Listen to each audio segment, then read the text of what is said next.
Assalamualaikum warahmatullahi wabarakatuh. Saya Aziza Ainur Rahma. Saya dari kelas M02 Oceanografi akan menjelaskan materi El Nino dan La Nina.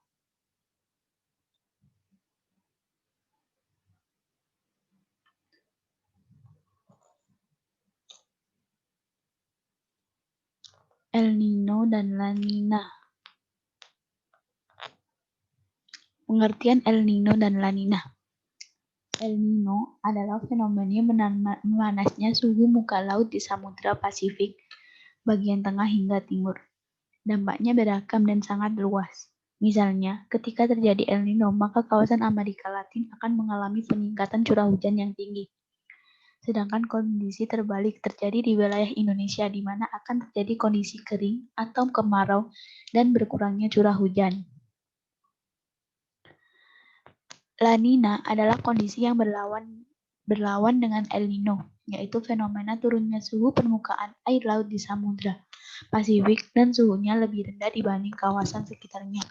Terjadinya La Nina menyebabkan dampak yang juga berlawanan dengan dampak El Nino, yaitu wilayah Indonesia akan mengalami intensitas hujan lebih tinggi dari tahun-tahun sebelumnya. Sirkulasi Walker. Sirkulasi Walker ini timbul pertanyaan, mengapa fenomena lautan yang terjadi di Samudra Pasifik berpengaruh terhadap cuaca dan curah hujan di Indonesia? Hal ini disebabkan karena adanya sirkulasi Walker yang berputar sejajar dengan garis khatulistiwa. Sepertinya yang kita ketahui, wilayah Indonesia dilintasi oleh garis imajiner tersebut. Sirkulasi Walker terjadi akibat dari gaya gradien tekanan yang berasal dari suatu area tekanan udara tinggi di wilayah timur Samudra Pasifik dan satu area tekanan udara rendah di wilayah Arsipelago Indonesia. Berdasarkan gambar ini, pada kondisi netral, sirkulasi Walker di Indonesia terbentuk konvergen naik hingga meningkat potensi pertumbuhan awan konveksi yang menyebabkan hujan. Ketika El Nino terjadi, maka sirkulasi Walker akan bergeser yang disebabkan oleh melemahnya angin pesat timuran. Dampaknya bagi wilayah Indonesia ialah sirkulasi Walker akan berbentuk subsiden atau turun, sehingga potensi pertumbuhan awan konveksi berkurang dan curah hujan pun akan berkurang. Sedangkan ketika La Nina terjadi, maka sirkulasi Walker akan berbanding terbalik dengan keadaan El Nino yang menyebabkan potensi pertumbuhan awan konveksi meningkat dan berpengaruh terhadap curah hujan yang tinggi. Waktu terjadinya El Nino dan La Nina berkaitan dengan hal-hal yang dijelaskan sebelumnya. El Nino akan terjadi apabila suhu di perairan Pasifik di tengah dan timur meningkat. Waktu terjadinya kondisi ini umumnya pada bulan Desember. Terjadinya El Nino juga erat hubungannya dengan siklus 4 tahun. Sejarah keilmuan manusia berhasil mencatat setidaknya telah terjadi fenomena El Nino sebanyak 23 kali. Sedangkan untuk fenomena La Nina, keilmuan saat masih cukup sulit untuk memprediksinya. Siklus terjadinya La Nina juga terjadi dalam rentang periode tertentu, namun umumnya terjadi sekitar 6 tahun hingga 7 tahun sekali. Para ilmuwan mencatat telah terjadi La Nina sebanyak 15 kali. Sedangkan di sini proses terjadinya El Nino yaitu ada naiknya suhu di Pasifik Tengah dan Timur, yaitu peningkatan suhu di Samudra Pasifik bagian tengah dan timur merupakan penyebab awal terjadinya El Nino. Suhu meningkat akan menyebabkan kelembapan atmosfer di atas perairan turut-turut meningkat. Sedangkan pembentukan awan yaitu naiknya suhu di perairan Pasifik bagian timur dan tengah akan menyebabkan kelembapan yang tinggi di atmosfer samudra.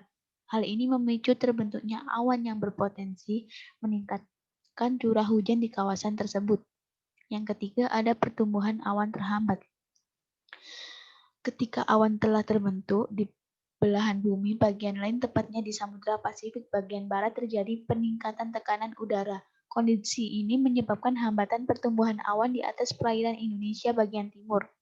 Terhambatnya pembentukan awan akan menyebabkan penurunan curah hujan jauh di bawah rata-rata normal.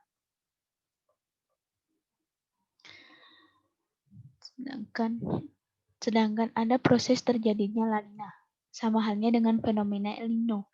La Nina terjadi melalui proses-proses yang tahap meski sulit diperkirakan, namun secara umum proses fenomena La Nina terjadi karena kondisi berikut, yaitu menguatnya angin di Samudra Pasifik. Fenomena La Nina terjadi sebagai akibat dari turunnya suhu di permukaan Samudra Pasifik bagian timur. Pada saat yang sama, angin pesat timur juga tertiup dan menguat di kawasan Samudra Pasifik. Kedua, ada massa air hangat terbawa arus, yaitu adanya angin kencang yang bertiup di wilayah Samudra Pasifik, maka massa air hangat akan terbawa ke arah barat Samudra Pasifik dalam jumlah yang signifikan. Tiga, terjadinya upwelling. Terjadinya upwelling ini terbawanya massa air hangat ke wilayah perairan Pasifik Barat dalam jumlah besar akan berakibat massa air dingin di Pasifik Timur bergerak ke atas dan menggantungkan massa air hangat yang mengarah ke Pasifik Barat. Kondisi demikian disebut dengan upwelling yang terjadi akibat pergantian massa air yang berbeda suhu di perairan laut. Dampak El Nino dan La Nina. Kondisi geografis Indonesia yang terjadi dari kepulauan yang terbesar luas menjadikan dampak El Nino maupun La Nina berbeda-beda. Untuk melihat dampak dari El Nino terhadap curah hujan, maka digunakan analisis sifat curah hujan bulanan. Menurut BMKG, sifat hujan bulanan adalah perbandingan curah hujan bulanan dengan nilai rata-rata curah hujan pada periode normal. Oleh karena itu, analisis yang digunakan akan melibatkan data-data terdahulu, misalnya curah hujan pada periode tertentu. Misalnya curah hujan pada periode tertentu seperti kurun waktu 10 tahun, bahkan 30 tahun yang lalu.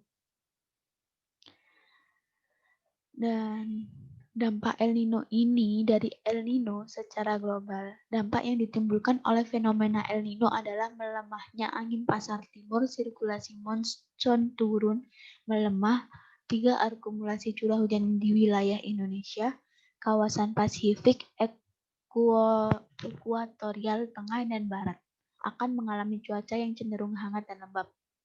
Dari dampak La Nina ini sendiri yaitu menguatkan angin pasar timur, sirkulasi monsun ikut menguat, wilayah Pasifik bagian timur akan mengalami penurunan akumulasi curah hujan sehingga mengakibatkan cuaca lebih dingin dan kering.